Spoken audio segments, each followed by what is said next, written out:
Hi friends, ಎಲ್ರಿಗೂ ನಮಸ್ತೆ. Welcome back to Deepika lifestyle and vlogs. ಎಲ್ಲರೂ ಹೇಗಿದ್ದೀರಾ? ನಾನು ಚೆನ್ನಾಗಿದ್ದೀನಿ. ಐ ಹೋಪ್ ನೀವೆಲ್ಲರೂ ಚೆನ್ನಾಗಿದ್ದೀರಾ ಅಂತ ಅಂದ್ಕೊಂಡಿದ್ದೀನಿ.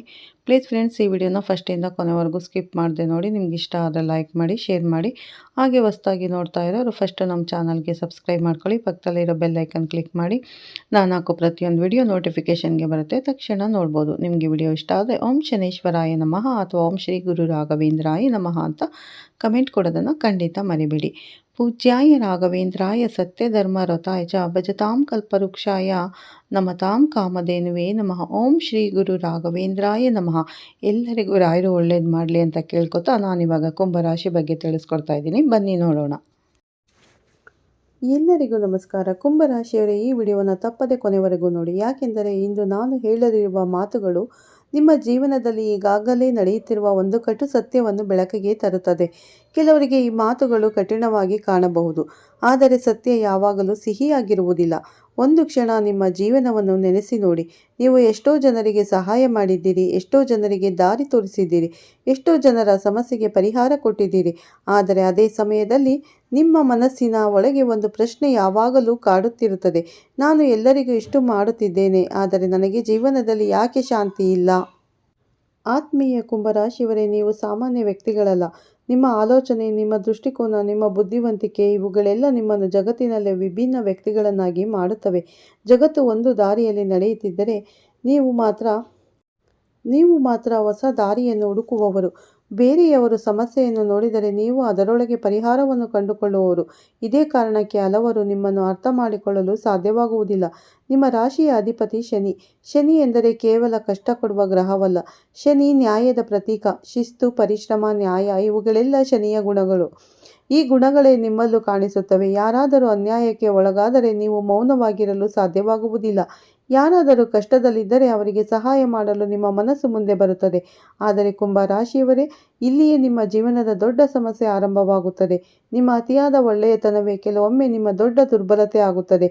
ನೀವು ಯಾರನ್ನು ಅನುಮಾನಿಸುವ ಸ್ವಭಾವದವರಲ್ಲ. ನೀವು ಯಾರನ್ನು ನೋಯಿಸಲು ಇಷ್ಟಪಡುವುದಿಲ್ಲ. ಯಾರಾದರೂ ನಿಮ್ಮ ಬಳಿ ಬಂದು ತಮ್ಮ ಕಷ್ಟದ ಕಥೆಯನ್ನು ಹೇಳಿದರೆ ಸಾಕು, ನಿಮ್ಮ ಹೃದಯ ಕರಗಿಬಿಡುತ್ತದೆ. ನಿಮ್ಮ ಸಮಯವನ್ನು ಕೊಡುವಿರಿ, ನಿಮ್ಮ ಶಕ್ತಿಯನ್ನು ಕೊಡುವಿರಿ, ಕೆಲವೊಮ್ಮೆ ನಿಮ್ಮ ಹಣವನ್ನು ಕೊಡುವಿರಿ. ಆದರೆ ಒಂದು ದಿನ ನೀವು ಸಂಕಷ್ಟಕ್ಕೆ ಸಿಲುಕಿದಾಗ ಅದೇ ಜನರು ನಿಮ್ಮ ಬಳಿ ಕಾಣಿಸಿಕೊಳ್ಳುವುದಿಲ್ಲ. ಈ ಅನುಭವ ನಿಮಗೆ ಆಗಿಲ್ಲವೆಂದು ಹೇಳಲು ಸಾಧ್ಯವೇ? ಕುಂಭರಾಶಿಯವರೇ, ನೀವು ಜಗತ್ತಿಗೆ ಬೆಳಕು ಕೊಡುವ ಮೇಣದ ಬತ್ತಿಯಂತೆ. ಬೇರೆಯವರ ಜೀವನದಲ್ಲಿ ಬೆಳಕು ತರಲು ನೀವು ನಿಮ್ಮನ್ನೇ ಕರಗಿಸಿಕೊಳ್ಳುತ್ತೀರಿ. ಆದರೆ ಒಂದು ಸಮಯದ ನಂತರ ನಿಮ್ಮೊಳಗೆ ಖಾಲಿತನ ಮೂಡುತ್ತದೆ. ಹೊರಗೆ ನೀವು ನಗುತ್ತಾ ಮಾತನಾಡುತ್ತೀರಿ, ಜನರ ಜೊತೆ ಹಾಸ್ಯ ಮಾಡುತ್ತೀರಿ, ಆದರೆ ಒಳಗೆ ಒಂದು ದೊಡ್ಡ ನೋವು ಮೌನವಾಗಿ ಕುದಿಯುತ್ತಿರುತ್ತದೆ. ನನ್ನ ನೋವನ್ನು ಯಾರಿಗೂ ಅರ್ಥವಾಗುವುದಿಲ್ಲ ಎಂಬ ಭಾವನೆ ನಿಮ್ಮೊಳಗೆ ಹುಟ್ಟುತ್ತದೆ. ಈ ಒಂದು ಸ್ವಭಾವ ನಿಮ್ಮ ಜೀವನದ ಮೇಲೆ 3 ದೊಡ್ಡ ಪರಿಣಾಮಗಳನ್ನು ಬೀರುತ್ತದೆ. ಮೊದಲನೆಯದು ಆರ್ಥಿಕ ಅಸ್ಥಿರತೆ. ಕುಂಭರಾಶಿಯವರು ಸಾಮಾನ್ಯವಾಗಿ ದುಡಿಯುವವರು, ಆದರೆ ದುಡಿದ ಹಣ ಕೈಯಲ್ಲಿ ಉಳಿಯುವುದಿಲ್ಲ ಎಂದು ಹಲವರು ಹೇಳುತ್ತಾರೆ. ಇದರ ಹಿಂದೆ ಇರುವ ದೊಡ್ಡ ಕಾರಣ ನಿಮ್ಮ ಉದಾರತೆ. ಸ್ನೇಹಿತನಿಗೆ ಸಹಾಯ ಮಾಡುವುದು, ಬಂಧುವಿಗೆ ಹಣ ಕೊಡುವುದು, ಯಾರಾದರೂ ಸಂಕಷ್ಟದಲ್ಲಿದ್ದರೆ ನಿಮ್ಮ ಭವಿಷ್ಯವನ್ನೇ ಮರೆತು ಸಹಾಯ ಮಾಡುವುದು ಇವೆಲ್ಲ ಒಳ್ಳೆಯ ಗುಣಗಳು. ಆದರೆ ಅತಿಯಾದರೆ ಅದು ಸಮಸ್ಯೆ ಆಗುತ್ತದೆ. ಕೆಲವರು ನಿಮ್ಮ ಈ ಗುಣವನ್ನು ಬಳಸಿಕೊಳ್ಳುತ್ತಾರೆ. ಎರಡನೆಯದು ಒಂಟಿತನ. ನೀವು ಎಲ್ಲರಿಗೂ ಇದ್ದೀರಾ, ಆದರೆ ನಿಮಗೆ ಯಾರೂ ಇಲ್ಲ. ಜನರಿಗೆ ಸಲಹೆ ಕೊಡುವ ನೀವು ನಿಮ್ಮ ನೋವನ್ನು ಯಾರಿಗೂ ಹೇಳಿಕೊಳ್ಳದೆ ಮೌನವಾಗಿರುತ್ತೀರಿ. ಇದು ನಿಧಾನವಾಗಿ ನಿಮ್ಮ ಮನಸ್ಸನ್ನು ಕುಗ್ಗಿಸುತ್ತದೆ. ಮೂರನೆಯದು ಅವಕಾಶಗಳನ್ನು ಕಳೆದುಕೊಳ್ಳುವುದು. ಕುಂಭರಾಶಿಯವರು ತುಂಬ ಯೋಚಿಸುವ ಸ್ವಭಾವದವರು. ಒಂದು ನಿರ್ಧಾರ ತೆಗೆದುಕೊಳ್ಳುವ ಮೊದಲು 100 ವಿಚಾರಗಳನ್ನು ಯೋಚಿಸುತ್ತಾರೆ. ಇದರ ಪರಿಣಾಮವಾಗಿ ಕೆಲವೊಮ್ಮೆ ಕೈಗೆ ಬಂದ ಅವಕಾಶವೇ ಕೈತಪ್ಪುತ್ತದೆ. ಆದರೆ ಕುಂಭರಾಶಿಯವರೇ, ಇಂದು ಒಂದು ವಿಷಯ ನೆನಪಿಡಿ. ನೀವು ದುರ್ಬಲರಲ್ಲ, ನೀವು ಕೇವಲ ನಿಮ್ಮ ಶಕ್ತಿಯನ್ನು ಸರಿಯಾದ ರೀತಿಯಲ್ಲಿ ಬಳಸಿಕೊಳ್ಳುತ್ತಿಲ್ಲ. ನಿಮ್ಮ ಜೀವನದಲ್ಲಿ 3 ಬದಲಾವಣೆಗಳನ್ನು ಮಾಡಿದರೆ ನಿಮ್ಮ ಭಾಗ್ಯವೇ ಬದಲಾಗಬಹುದು. ಮೊದಲನೆಯದು, ಬೇಡ ಎಂದು ಹೇಳುವುದನ್ನು ಕಲಿಯಿರಿ. ಎಲ್ಲರಿಗೂ ಸಹಾಯ ಮಾಡುವುದು ಒಳ್ಳೆಯದು, ಆದರೆ ನಿಮ್ಮ ಜೀವನವೇ ಕಷ್ಟಕ್ಕೆ ಸಿಲುಕುವ ರೀತಿಯಲ್ಲಿ ಸಹಾಯ ಮಾಡುವುದು ಜ್ಞಾನವಲ್ಲ. ಮೊದಲು ನಿಮ್ಮ ಪರಿಸ್ಥಿತಿ ನೀವು ನೋಡಿ, ನಿಮ್ಮ ಸಾಮರ್ಥ್ಯ ನೋಡಿ, ಆಮೇಲೆ ಮಾತ್ರ ಸಹಾಯ ಮಾಡಿ. ಎರಡನೆಯದು, ನಿಮ್ಮ ಭಾವನೆಗಳನ್ನು ಹಂಚಿಕೊಳ್ಳಿ. ನೀವು ಕಲ್ಲಲ್ಲ, ನಿಮಗೂ ನೋವಾಗುತ್ತದೆ. ನಂಬಿಕಸ್ಥ ವ್ಯಕ್ತಿಯ ಬಳಿ ನಿಮ್ಮ ಮನಸ್ಸಿನ ಮಾತು ಹೇಳಿಕೊಳ್ಳಿ. ಮೂರನೆಯದು, ನಿಮ್ಮ ಪ್ರತಿಭೆಗೆ ಬೆಲೆ ಕೊಡಿ. ನೀವು ಉಚಿತವಾಗಿ ಸಲಹೆ ಕೊಡುತ್ತೀರಿ, ಉಚಿತವಾಗಿ ಸಹಾಯ ಮಾಡುತ್ತೀರಿ, ಆದರೆ ಜಗತ್ತಿನಲ್ಲಿ ಉಚಿತವಾಗಿ ಸಿಗುವ ವಸ್ತುಗಳಿಗೆ ಬೆಲೆ ಇರುವುದಿಲ್ಲ. ನೀವು ನಿಮ್ಮ ಸಮಯಕ್ಕೆ ಬೆಲೆ ಕೊಟ್ಟಾಗ ಮಾತ್ರ ಜಗತ್ತು ನಿಮ್ಮನ್ನು ಗೌರವಿಸುತ್ತದೆ. ಸ್ನೇಹಿತರೆ, ಕುಂಭ ರಾಶಿಯವರೇ, ಒಂದು ವಿಷಯ ನೆನಪಿಡಿ. ಒಡೆದನೆ ಅದರಲ್ಲಿರುವ ನೀರು ವ್ಯರ್ಥವಾಗುತ್ತದೆ. ಹಾಗೆಯೇ ನಿಮ್ಮ ಮನಸ್ಸು ಒಡೆದರೆ ನಿಮ್ಮ ಜ್ಞಾನ ವ್ಯರ್ಥವಾಗುತ್ತದೆ. ನೀವು ಅಳಲು ಹುಟ್ಟಿದವರಲ್ಲ, ನೀವು ಆಳಲು ಹುಟ್ಟಿದವರು. ಶನಿಯು ಶಿಸ್ತು ಮತ್ತು ನಿಮ್ಮ ಬುದ್ಧಿವಂತಿಕೆ ಒಂದಾದರೆ ನಿಮ್ಮನ್ನು ಸೋಲಿಸುವ ಶಕ್ತಿ ಈ ಜಗತ್ತಿನಲ್ಲಿ ಯಾರಿಗೂ ಇಲ್ಲ. ಆದ್ದರಿಂದ ಇಂದಿನಿಂದ ಒಂದು ಹೊಸ ನಿರ್ಧಾರ ತೆಗೆದುಕೊಳ್ಳಿ. ನಿಮ್ಮ ಒಳ್ಳೆಯತನವನ್ನು ನಿಮ್ಮ ದೌರ್ಬಲ್ಯವಾಗಿಸಿಕೊಳ್ಳಬೇಡಿ. ನಿಮ್ಮ ಸಹಾಯಕ್ಕೆ ಅರ್ಹತೆ ಇರುವವರನ್ನು ಮಾತ್ರ ನಿಮ್ಮ ಜೀವನದಲ್ಲಿ ಉಳಿಸಿ. ಸ್ವಾರ್ಥಿಗಳನ್ನು ದೂರವಿಡಿ. ನಿಮ್ಮ ಕನಸುಗಳ ಕಡೆಗೆ ಗಮನ ಕೊಡಿ. ನಿಮ್ಮಲ್ಲಿರುವ ಈ ಕ್ರಿಯೇಟಿವಿಟಿ, ಆ ಹೊಸ ಆಲೋಚನೆ ಒಂದು ದಿನ ಜಗತ್ತನ್ನೇ ಬದಲಾಯಿಸಬಹುದು.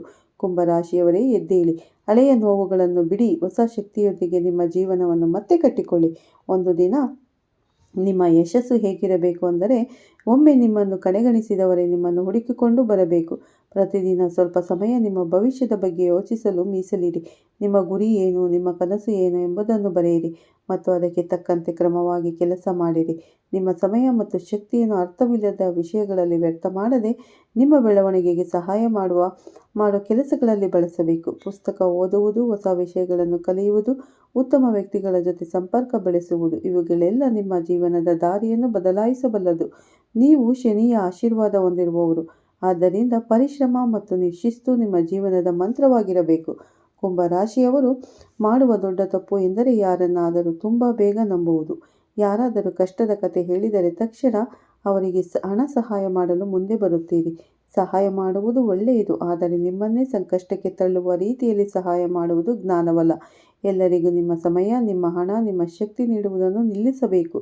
ಕೆಲವರು ನಿಮ್ಮ ಒಳ್ಳೆಯತನವನ್ನು ಬಳಸಿಕೊಳ್ಳಬಹುದು ಎಂಬುದನ್ನು ಮರೆಯಬೇಡಿ. ನಿಮ್ಮ ಮೇಲೆ ನಂಬಿಕೆ ಇಟ್ಟುಕೊಂಡಿರುವ ಕುಟುಂಬ ಮತ್ತು ನಿಮ್ಮ ಭವಿಷ್ಯವನ್ನು ಮೊದಲಿಗೆ ಗಮನಿಸಿ. ಯಾರಾದರೂ ನಿಮ್ಮನ್ನು ಗೌರವಿಸದಿದ್ದರೆ ಅಥವಾ ನಿಮ್ಮ ಮನಸ್ಸಿಗೆ ನೋವು ಕೊಡುತ್ತಿದ್ದರೆ ಅವರಿಗಾಗಿ ನಿಮ್ಮ ಸಮಯ ವ್ಯರ್ಥ ಮಾಡಬೇಡಿ. ನಿಮ್ಮ ಮೌನವನ್ನು ಜನರು ದೌರ್ಬಲ್ಯ ಎಂದು ಭಾವಿಸದಂತೆ ಕೆಲವೊಮ್ಮೆ ದೃಢವಾಗಿ ಮಾತನಾಡುವುದನ್ನು ಕಲಿಯಬೇಕು. ಸ್ನೇಹಿತರೆ, ಈ ಮಾತುಗಳು ನಿಮ್ಮ ಮನಸ್ಸಿಗೆ ಹತ್ತಿರವಾಗಿದ್ದರೆ ವಿಡಿಯೋಗೆ ಒಂದು ಲೈಕ್ ಕೊಡಿ ಮತ್ತು ನಮ್ಮ ಚಾನಲ್ಗೆ ಇನ್ನೂ ನೀವು ಸಬ್ಸ್ಕ್ರೈಬ್ ಆಗಿಲ್ಲ ಅಂದರೆ ಈಗಲೇ ಸಬ್ಸ್ಕ್ರೈಬ್ ಮಾಡಿಕೊಳ್ಳಿ. ಪಕ್ಕದಲ್ಲಿರೋ ಬೆಲ್ ಐಕನ್ ಕೂಡ ಒತ್ತಿ ನಿಮ್ಮ ಅನುಭವಗಳನ್ನು ಕಮೆಂಟ್ನಲ್ಲಿ ಹಂಚಿಕೊಳ್ಳಿ. ಮುಂದಿನ ವಿಡಿಯೋದಲ್ಲಿ ಮತ್ತೊಂದು ಗಹನ ಸತ್ಯದೊಂದಿಗೆ ಅಂದರೆ ಮುಂದೆ ಮತ್ತೊಮ್ಮೆ ರಾಶಿ ಭವಿಷ್ಯದೊಂದಿಗೆ ಭೇಟಿಯಾಗೋಣ ಅಂತ ಹೇಳ್ತಾ ಈ ವಿಡಿಯೋನ ಇಲ್ಲೇ ಎಂಡ್ ಮಾಡ್ತಾ ಇದ್ದೀನಿ. ಸ್ನೇಹಿತರೆ, ಹೊಸದಾಗಿ ನೋಡೋರು ನಮ್ಮ ಚಾನಲ್ಗೆ ಸಬ್ಸ್ಕ್ರೈಬ್ ಮಾಡ್ಕೊಳ್ಳಿ. ಹಾಗೆ ಪಕ್ಕದಲ್ಲಿರೋ ಬೆಲ್ ಐಕನ್ ಕ್ಲಿಕ್ ಮಾಡಿ. ನಾನು ಹಾಕೋ ಪ್ರತಿಯೊಂದು ವಿಡಿಯೋ ನೋಟಿಫಿಕೇಷನ್ಗೆ ಬರುತ್ತೆ. ಈ ವಿಡಿಯೋ ಇಷ್ಟ ಆದರೆ ಓಂ ಶನೀಶ್ವರಾಯ ನಮಃ ಅಂತ ಒಂದು ಕಮೆಂಟ್ ಕೊಡೋದನ್ನು ಕೂಡ ಖಂಡಿತ ಮರಿಬೇಡಿ ಸ್ನೇಹಿತರೆ. ಮತ್ತೆ ಯುಗಾದಿ ಬರ್ತಾ ಇದೆ. ಮತ್ತೊಮ್ಮೆ ತಮ್ಮೆಲ್ಲರಿಗೂ ಯುಗಾದಿ ಹಬ್ಬದ ಆರ್ಥಿಕ ಶುಭಾಶಯಗಳನ್ನು ತಿಳಿಸ್ತಾ ಪ್ರತಿಯೊಬ್ಬರಿಗೂ ಒಳ್ಳೆಯದಾಗಲಿ. ಕುಂಭರಾಶಿಯವರಿಗೆ ಅಂತ ಅಲ್ಲ, ಪ್ರತಿಯೊಂದು ರಾಶಿಗೂ ಒಳ್ಳೆಯದಾಗಲಿ ಅಂತ ನಾನು ಕೂಡ ಆ ದೇವರಲ್ಲಿ ಪ್ರಾರ್ಥನೆ ಮಾಡ್ತೀನಿ. ಮತ್ತೆ ಸಿಕ್ಕೋಣ ಉತ್ತಮ ರಾಶಿ ಭವಿಷ್ಯದೊಂದಿಗೆ ಅಂತ ಹೇಳ್ತಾ ವಿಡಿಯೋನ ಎಂಡ್ ಮಾಡ್ತಾ ಇದ್ದೀನಿ ಸ್ನೇಹಿತರೆ. ಅಲ್ಲಿವರೆಗೂ ತಮ್ಮೆಲ್ಲರಿಗೂ ಧನ್ಯವಾದಗಳು. ಎಲ್ಲರಿಗೂ ಒಳ್ಳೆಯದಾಗಲಿ.